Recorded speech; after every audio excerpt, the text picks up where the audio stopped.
It's nice. Just what I needed. I hope it's to your liking though. Sorry? Your taste. Yeah, yeah.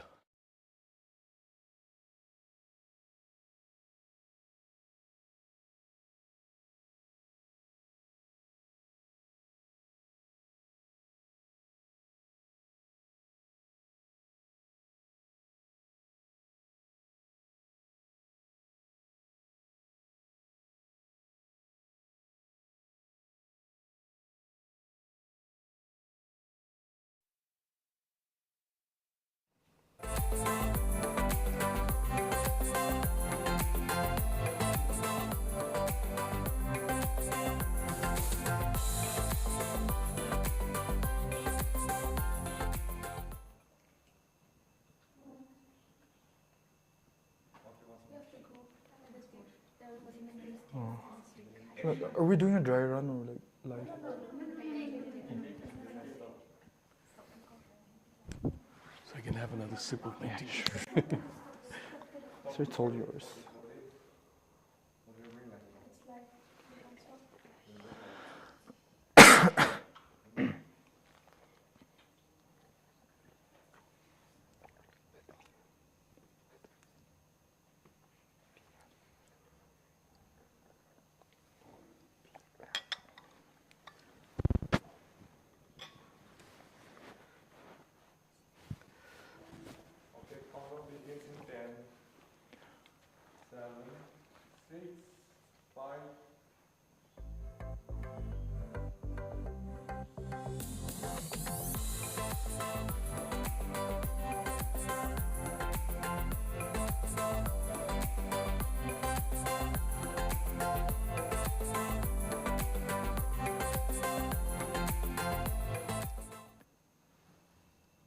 Hello guys, welcome to our first episode of Hello guys, welcome back to our first episode of Sofa Conversations.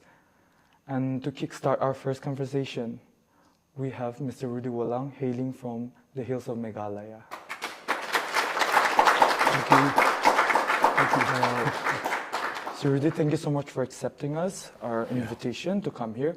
So you have a very large base of fans, to be spoken truthfully, but your fans are not only here from Meghalaya, but outside of Northeast, be it from the mainland of India, or be it outside.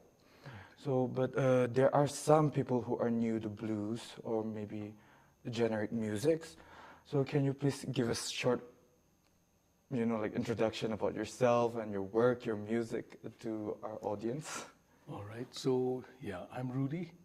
And I've been making music now, I think it's about 43 years. I started when I was like 18 years old. And it's been my life, my dad, my late father was a musician. And when he knew that I was wanting to take up music,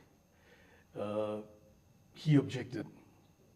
He wanted me to become an IAS or an IFS officer. But then I couldn't see myself sitting behind a desk and, doing things like that. For me, it was always music. It was the guitar, So, my mother, she supported me and she bought me my first acoustic guitar. And I think when I was, like I said, when I was 18, that's when I started playing in a band. My first band was a band called, actually prior to that, I think I just finished school in 78 or 79. And while I was waiting for my ICSE results, so I formed a band called Jerk. With two teachers from Edmonds, from St. Edmunds, and my younger brother Keith on drums. So like, what was your idea for that? Like, who's idea? John, Errol, Rudy, and Keith. Jerk. That's very clever though. So, John Fudge, he's in London right now. Errol passed away recently, and they were my teachers. But they were really into music. So when I finished, I used to go sit with them, listen to all the, those days they had vinyls. Yeah. There was no CDs back then, so we'd listen to the radio or listen to vinyls. Vinyls are making a comeback now. So I'd go and sit in their room, sit with them, listen to all the music, and for me, music, I realized later on, was my soul food. Without music, I don't know what else I would be doing in life. You know, I mean, I've been blessed with the talent that God has given me, and I've had a lot of good people that I've met along the way, musicians and non-musicians who have supported me, including my mom. Later on, my dad, of course, just before he passed away, I think this was in 2001, when I had opened my studio. Then he came to the studio and he was really happy to see that, you know, the studio was happening and I was making music and I was making a living from music, because a lot of people, they have this misconception, especially parents early on, that if you're a musician means you're useless. You know, you have to be an officer, or you have to be a doctor, or you have to be an engineer or something, so that it would be an opportunity for you to survive. But then I think myself, and then it's Lou Majau, and then Arjun Sen, who was in the band with us at that point, all of us, we were kind of like rebels in a way. We went against society, what society thought that we should be, you know. And I think all of y'all are lucky right now. I mean, y'all are getting to do this in St. Anthony's. St. Anthony's has this department. I was surprised because I've never seen this. I've been upstairs, like I said earlier. Yeah. So I'm really happy that y'all are, you know, y'all have got this opportunity. So don't mess it up. Don't mess it up. This is a blessing for y'all. You know, so always remember that good things that happen in your life, those are blessings. Even if you don't see them, those are miracles. Even if you don't realize it now, one day you will understand, you will realize that something good has happened in my life and I should not mess it up. Regarding your journey for your like as a musician, like, can you tell us like what challenges you faced, and like you said earlier, like the society or like our parents think that, oh, like as a musician you cannot make a living, but look at you, a living legend right in front of us. Come on. Well, you have to be a rebel if you want to, you know, if you want to do something that's out of what the society expects you to do or to be. So I think, you know, later on, it was after me. I mean, I have 4 children. They're all into music. They're all musicians, and they paint and they do things. They're all with the arts, and they're all happy. And I'm happy because they're happy.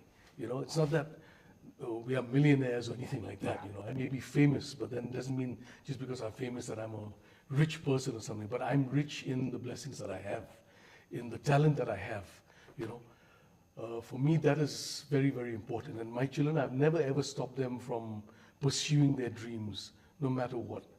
So I think a lot of parents may have seen that, they've been inspired, because I try and talk about this.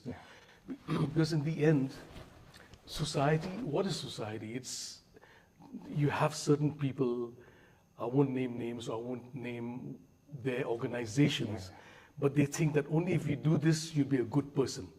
You know, you cannot be a good person otherwise. You know, if you don't go to church, you're not good. You're a devil.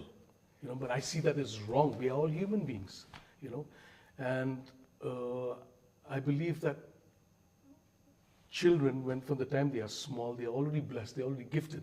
It's how we, the elder people, how we as parents bring them up. That's what's most important. So, like, could you tell us about your journey as a musician? Like, since you started, you were 18? Yeah, but I think I was already a musician when I was born. You know, I got the opportunity to make music later on. But I was, you know, when, like I said, my dad was a musician. So my first instrument was a ukulele. And I must have been like 5 years old or 6 years old when my dad used to teach me. And I would see my father like practicing with his band in our small living room. I'd be sitting in the corner on a mura, and he'd be practicing on the couch. He'd have 2 or 3 of them, and they'd be playing, and I'd sit there and listen to them. And then once they're done, you know, in my mind, I think the seed of music was already sown right from the time I was a small kid. And then later on, the radio, every day, my mom and my dad, my mom was not a musician, she was a teacher, but she loved music. So for her and my dad, they would listen to music all the time, records. We call them records, you know, the vinyl. We used to call them records. and the radio, Voice of the Voice of America, BBC. That time it was Radio Ceylon, not Sri Lanka. Before it became Sri Lanka, yeah, Ceylon, Ceylon. So we used to listen to all the hits on the radio, and I still remember, like, you know, when I liked a song. Now I didn't have any cassettes or anything like that. So when I liked a song, I'd listen to the radio in the morning. I start copying down some words, and then the song finished. I have to wait for the next morning. Wait and know they're going to play it again because it was a hit. I knew they were going to play it again. Yeah. So I'd wait for that religiously. I'd sit near the radio, and as soon as I would continue writing as much as I could, you know. So that's how I used to get my lyrics. A lot of mistakes, because, you know, that time there was no internet, so we couldn't just And there was like no post Google system or anything. yeah. Now it's so easy for everybody. Like, I believe, like, even for us, like, just the 2000 babies, like, I feel like even for us, it was the same. Like, we would have our parents' phone. Yeah. We would download like one or two songs like that has like less MBs, and we would listen and would write Yeah, it. I really wish I had that opportunity Yeah. then. But then, you know, we make do with what, if you're really into it, you will do anything to get those lyrics or to get the song or learn the chords or whatever. Even if it means like waiting every day for the song to play on the radio, you know. Yeah. So I learned a lot of patience, I think, from that as well. Besides, So like, could you tell us, like, from your perspective, like, as a musician, that are like, since us northeastern state, like, we don't have much platforms, so to say, being honest. And I myself as a young artist, or like I would call myself as an underground artist because I don't produce any music or anything. I do covers. right. So like for us, we don't have much platforms, and even though if we get platforms like from our own tribe or like from different societies like that, Yeah. like what do you think like we should change that? Because for us, it's like a side job. As a student, I do sing around, Yeah, so that's my side job apart from studying. right. So like instead of like appreciating our work and like us giving our time, our voices, like which is not easy, being honest. Yeah, Like finding the right track or like practicing by your own, it is not easy. So like why like do they like kind of look down on us as an artist? Because I do feel that way. I think it's because they don't understand. Yeah. That's the main thing, is like they're ignorant about the fact that artists also are human beings, you know, not just a doctor or an engineer, Yeah. you know. I just feel that they are ignorant, and we have to show them, we have to teach them. Because if we don't do it, then who else will do it? I mean, we are the artists, so we have to speak out, we have to sing out, or whether we're painting, then we have to paint Yeah. whatever we feel, you know, or we're actors, then we have to act it out. Because if we don't do that, and if we stick to, like I said, what society expects us to be, then we'll never live our dreams. We'll be very unhappy people, you know. And I think that's what's happening in a lot of, like in India. I mean, right now it's opening up a little bit, but I think there were a lot of unhappy kids for many, many, many years. And there's still certain areas in India, in the Northeast, in Shillong, where people still think that, you know, if you're a musician, you're useless to society. But I think musicians and artists are the vanguard, Yeah. you know, because we can say what we feel, and we see what's going on around us, and we can talk about that, we can sing about that. Doctors and all, they won't talk about that. They won't say. For them, it's about patients. Patients come to them, it's about just taking care of them, that's all. You know, engineers do what they have to do. But we as artists, we can see and experience, we know what's going on, and we can talk about it. So I think that's the plus point. So you have been in the music industry for more than 40 years, so to say 43 plus. Right. And you have more than like, let's say like 70 albums as an arranger, Yeah. composer, When I had the studio, yeah. and also like for the local artists. Like, can Yeah. you please tell me about your journey and your best experience as a musician? You know, here in Anthony's, they have the museum, no, or something, the Northeast. It's there, archive. It's right above us. What, I forget the name, the Northeast Archive. Archive, correct. And you see some of the album covers and stuff like that I've worked on. I give them all to Nathaniel. some years ago. Whatever I could find, so they're in the museum as well. So, you know, like, because I used to work with a lot of gospel musicians and choirs from different churches from all around Meghalaya, like from Garo Hills, from Sora, from Pinursla, from Joai, from, you know, a lot of places, even with the St. Cecilia choir from the church here, Catholic Church. This was some time ago. I recorded them up here in the bishop's house. They had a studio up there, but I took my equipment and I recorded the choir there. So they came out with a CD. Yeah, so I've been involved in a lot, and then even from Manipur, like I said, Ruben Mashangwa, I recorded and arranged, produced his album. Then from Mizoram, I don't know if you know of Zorok, very famous in Mizoram. You may have heard of him. One of the most famous, he must be in his early 70s now, but still going strong. So I did quite a few songs for him. Then late Rana Kharkongor, I worked on his album, the music for his film. You know, so yeah, it's been a long journey for me. But then for me, for my own satisfaction, I love the blues. I enjoy the blues. I mean, because that music, I mean, like I've told a lot of people used to ask me about the blues. Why the blues? So I really don't know why the blues, why I got into it.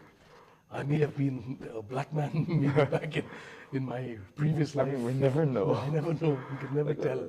So regarding your genre, like, just a curious question, alright? Like, have you ever considered about trying a different genre, like for your own music, like not for others, but for your own? Well, yeah. See, the thing is, I was not always into the blues. When I was younger, like I used to be listening to the latest music. I mean, that was on that time. That time it was like hard rock, you know, bands like Nazareth, and not so much Iron Maiden, Deep Purple, Grand Funk Railroad, bands from the 70s, the hard rock and rock bands. So I used to listen to them when I was a teenager. But after I joined the Great Society with Lou Majau and Arjun Sen and late Sam Shulai, they were playing a different kind of music, like different in the sense that very raw, very rootsy. Like, and then I learned about the blues from them. This was in like 1980 or something. And then I said, there's something about this music that really touched my heart, touched my soul, you know. That was like your inspiration for blues? See, at that time I didn't know there was blues. I knew there was rock music. I knew there was pop music. And of course, like the folk music that was happening. But I didn't know anything about the blues as such. Till I heard B.B. King and people like Freddie King through the Great Society, you know. And once I listened to that, it kind of, something kind of like a light bulb went off in my head. What is this music? It's so simple, but at the same time, it sounds like very, very touching. Because that's what the blues is about. You know, blues is about feel. It's about it's all about a feeling. You can't, I can't teach anybody how to play the blues, you know. I can teach you within yourself and also with the it's rhythm. a feeling. And I think all of us here have the blues at one time or the other. Whether it's exams, you know, you got those exam blues, you have to study, you know, or if you're going to want to go for a movie or a party and your folks say, no, you have to study, you got the blues. You know, that's what the blues is about. It's a feeling inside. But playing the blues, again, is a different thing, because people talk about playing the blues and, sir, can you teach me the blues?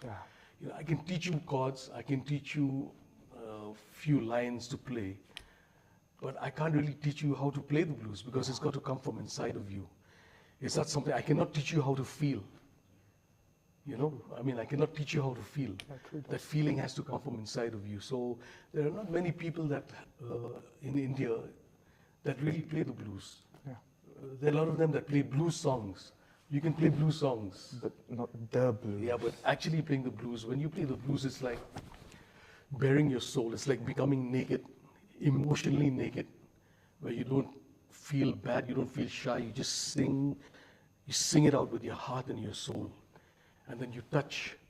Then maybe if, like, y'all are sitting here, if I'm singing a certain song with certain lyrics, now maybe from among y'all, maybe one of y'all might just have, whoa, that connects with me. that it's my life right now. I'm feeling like this, you know, and that's what the blues does. It's so intense. People used to say in the beginning, like, blues 3 chords, it's an old people's music. Yeah. It's so simple to play. But when you actually try to play it, you know, it's the toughest thing to play. So I'm really blessed, and I feel good that I am able to, you know, explore and play the blues the way it should be played. And I've met a lot of my heroes while traveling and playing at festivals. Yeah. All the people that I look up to, the greatest blues players. You know, I've had the chance to meet them, to talk to them, even jam with them, some of them. So, you know, I'm really, really blessed. I thank God for that. Absolutely. Well, sir, like you earlier told me about that you were working on your new music. So, on 8th of June, I believe, 2023, this year. Yeah. You and the Cool Kids, they performed, right? Was it 8th of June? Yeah, it was 8th No, I of think June. it was just recently. Yeah, it was recently 8th of June 2023 was We- written on your Okay, that must have been at the the evening flyers. club. Yeah, the evening club. So like, can you tell us about your new experience with like new bands and your Right. new music? Yeah, so it's it's nothing really different from what I've been playing. Yeah. Excuse me. It's just that I wanted, when I was with Soulmate, I had this other side of me. With Soulmate, I wrote songs that were good for the band and for Tibriti to sing. Yeah. As a woman, I had to think from her point of view and how to write songs from her point of view, you know. I had to step into her shoes as a woman to try and imagine and write songs like that. So now I'm writing songs for myself. And a lot of these songs that I've written, that I'm performing with the Cool Cats right now, are instrumental pieces that I wrote right in the 80s, the 90s, that I've been writing through the years, that I never got a chance to play. And the idea behind forming Cool Cats was, you know, to have 3 guitar players so that we could do guitar harmonies.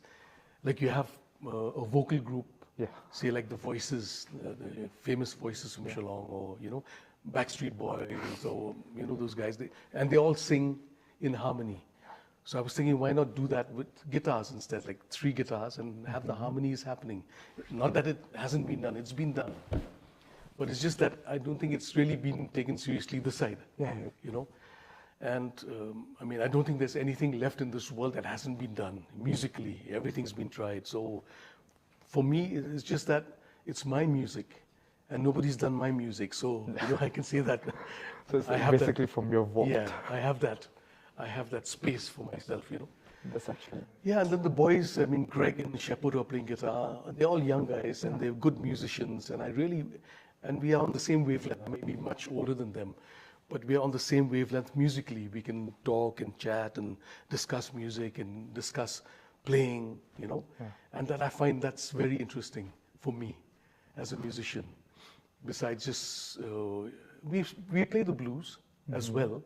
I mean, that's the basis, because if it wasn't for the blues, then we wouldn't be having all this other music anyway. Blues, I don't know if any of y'all have heard of Willie Dixon. If you haven't heard of Willie Dixon, look him Some up. of He's us. dead now. He's dead and gone, but one of the greatest, you've heard of Willie Dixon, all right. At least one person, okay, check him out. Yeah. He was one of the greatest blues songwriters ever. So he says, the blues is the roots, the rest is the fruits. So from the blues, you get jazz, and then you get jazz rock, and then you get pop, and then you get rock, you get rock and roll, heavy metal, everything, you know. But it all comes from the blues. So the blues is the roots, the rest is the fruits. And this is something when I formed Soulmate in the beginning, in 2002, 2003. My idea was to educate the younger generations of musicians in India Yeah. about where the music they were playing, because most of them were doing covers Yeah. of whatever was in Channel V, MTV, VH1, you know. And they would dress like that, you know, try and sing like them, try and look like the American, British Yeah. counterparts, without understanding where those musicians actually come from, where that music comes from. You know, you cannot just be blind and pretend to be somebody else when that's not your culture. Yeah. So you have to understand where the music comes from. Once you understand that, once you understand the roots, then you will slowly understand and be able to play the music better. You know, so the idea of forming Soulmate then was, besides playing the blues, because that was my calling musically, I also wanted to educate a lot of the younger generation of musicians that they should go back and actually understand, say, supposing somebody like Bon Jovi, he's not blues, he's a rock musician, rock singer, and his band, his guitar players and all that. But then you go and look at them individually and try and understand and follow their trail, who influenced them as musicians, as a guitar player, who influenced this guy. And you go back, and it all comes back to the same. All of them will come back to the blues. All of them will come back to Robert Johnson, to Buddy Guy, even Eric Clapton, the great Eric Clapton. Follow him, his trail comes back down to Robert Johnson. You know, so everything comes back to that. But it's just that they branched out and they became innovative and made a different style of music. Yeah, their own music. Like what I'm trying to do now with the Cool Cats. It comes from the blues, but and it's actually pretty cool, to be honest. It's Sorry? just that it's pretty cool, Yeah, like that you're yeah. doing that, and I believe like most of the people shouldn't just overlook at it, you know? yeah, I mean, I think it's very important that they should understand where Right. they're coming from. So, talking about young musicians, coming up musicians. Yeah.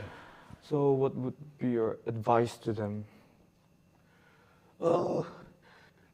Earlier you asked me a question about the difficulties I faced, you know.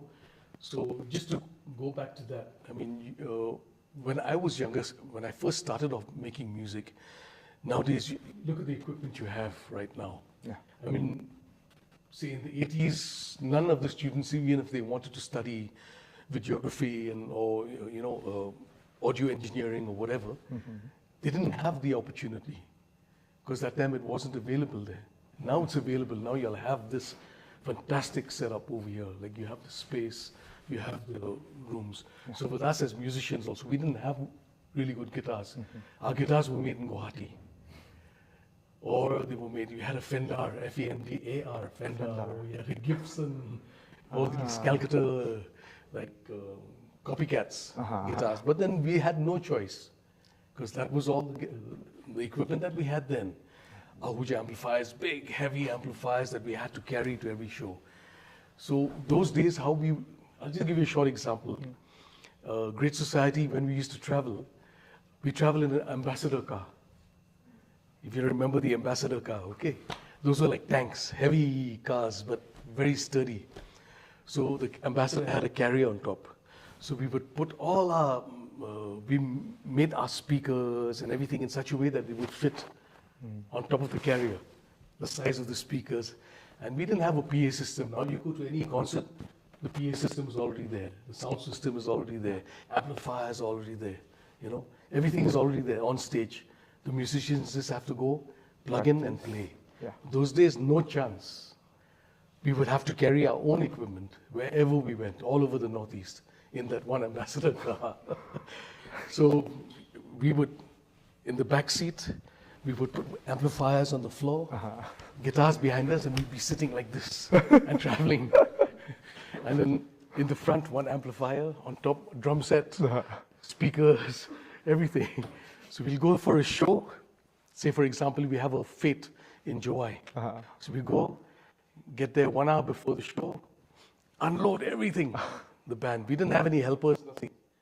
Carry everything, set it all up, do a sound check, play 6 hours, 7 hours, Fate, till around 11, 12 at night, have dinner, unload everything, pack up everything, come back home by 6, 7 in the morning. Because those days there were lots of trucks coming out. There was no bypass in Shillong. So those days the trucks used to come through from Fire Brigade. This was National Highway 44. So solid traffic jam. So we'd be sitting in the car the whole night till 7 in the morning, 8 in the morning. But we were young and we wanted to play. For us, that was like our church. To be on stage and to make music, to make people happy, make them sing with us, you know. That was the joy that we got, satisfaction that we got. even though we didn't earn so much then. But nowadays, he's talking about advice that I would give to the younger generation of artists, musicians. You should be thankful for what you have. Don't take things for granted. Don't take life for granted. You know, always be thankful, always be aware of what you have or what's being given to you. Don't misuse it. And for younger musicians, I would say, like, practice, try and be humble, and be dedicated. Because if you're not dedicated to what you do, you'll never, one day you just lose your way. You slip out of the stream. Only the dedicated people stick. I think that's why I am here today. I've managed to reach this far because of my dedication. Lumajao was 15 years older than me. And he's been making music for the last 50, 60 years maybe. But he's also one dedicated musician. And I learned that from him, you know. So I think it's, yeah, be dedicated, try and be humble, because you must always know that you're not the best. There's always someone else in the corner better than you. So don't think that you're the best. Yeah. You know, do what you can, do it well. Do it with your heart and soul, and people will appreciate that. But don't go around with an ego, and you know, and then they used to have beat contests, I remember, and then after somebody wins, somebody loses. I've judged many of them. And then some of them are very angry. Oh, you know, I should have won. I was like really good. You didn't win because of this reason, because your ego was bigger than your talent. You know, so try and be humble and accept. I mean, if you lose, you lose. One day you'll win. Simple as that. You're not going to lose all the time. You should learn from the mistakes. Try and analyze what you did wrong and make it better the next time, instead of condemning somebody else or bringing down somebody else. You know, so I think that's important. Well, thank you so much, sir, for coming, giving us your, you know, like a small part of yourself, your journey in music. My honor to be here again, to talk to everyone. I mean, I enjoy doing that, you know. People have asked me to teach. I don't have patience to sit and teach. I like to play, I like to jam. But then I like to even share my knowledge of whatever I have. I like to share with the younger generations, because they are the future, you know. And I'd like to keep the blues happening, or the music scene happening healthy, in a healthy way, in a positive way, where there's no jealousy and there's no one person bringing down the other one, is climbing up and pull that person down. I don't like all that stuff, you know. Everyone has their own space. So if you don't like something, just let it be. You don't have to say anything about it. You know, just like they say, to each their own, to each his own, or to each her own. So everybody has their space in this world. Though we're having a very good conversation right now, but unfortunately... And my throat's a little dry. It's all right. So, like, unfortunately, our time has come to end our first ever episode of Sofa Conversations, produced by DIAH Productions. And we also like to thank Mr. Rudy Wahlang for giving us his time to come to our small production here in St. Anthony's College. Signing out, your host, Im Nikamzak Imsong. Thank you. Thanks, everybody. All the best. Thank you.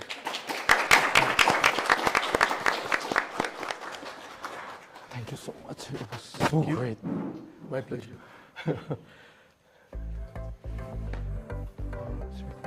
Just